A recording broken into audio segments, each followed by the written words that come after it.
کی زکوٰۃ ضرور ادا کرنا۔ تو اگر بیوی مالدار ہے، اس کا شوہر وہ غریب آدمی ہے، تو بیوی اپنے خامند کو زکوٰۃ دے سکتی ہے۔ آپ صلی اللہ علیہ وسلم تشریف فرما تھے، دروازے پر دستک ہوئی، حضرت بلال نے دروازہ کھولا تو ایک عورت، اس کا نام زینب تھا، اس نے کہا کہ اللہ کے رسول صلی اللہ علیہ وسلم سے پوچھو کہ کیا عورت اپنے خامند کو زکوٰۃ دے سکتی ہے؟ آپ صلی اللہ علیہ وسلم کو یہ نہ بتانا کہ میں کون عورت ہوں۔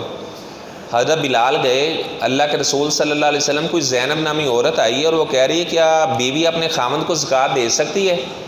آپ نے فرمایا کہ اس کا نام کیا؟ اس نے کہا جی اس کا نام زینب ہے۔ آپ نے فرمایا مدینے میں تو زینب نامی کئی عورتیں، میری بیٹی کا نام بھی زینب ہے، ایسی اور بھی زینب عورتیں ہیں، تو وہ کون سی زینب ہے؟ تو حضرت بلال باہر آئے، اس عورت سے کہنے لگے کہ آپ صلی اللہ علیہ وسلم پوچھ رہے ہیں آپ کون سی زینب ہو؟ اس نے کہا جی میں عبداللہ بن مسعود کی بیوی زینب ہوں۔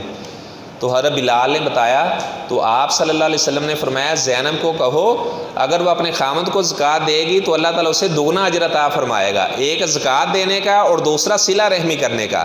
لیکن اس کے برعکس نہیں ہو سکتا، خامند اپنی بیوی کو زکوٰۃ نہیں دے سکتا، کیونکہ اس کی ذمہ داری ہے اس کی کفالت کرنا، یعنی جو آپ کی کفالت کے اندر ہیں، آپ کی ذمہ داری ہے، ان کو زکوٰۃ نہیں دی جا سکتی۔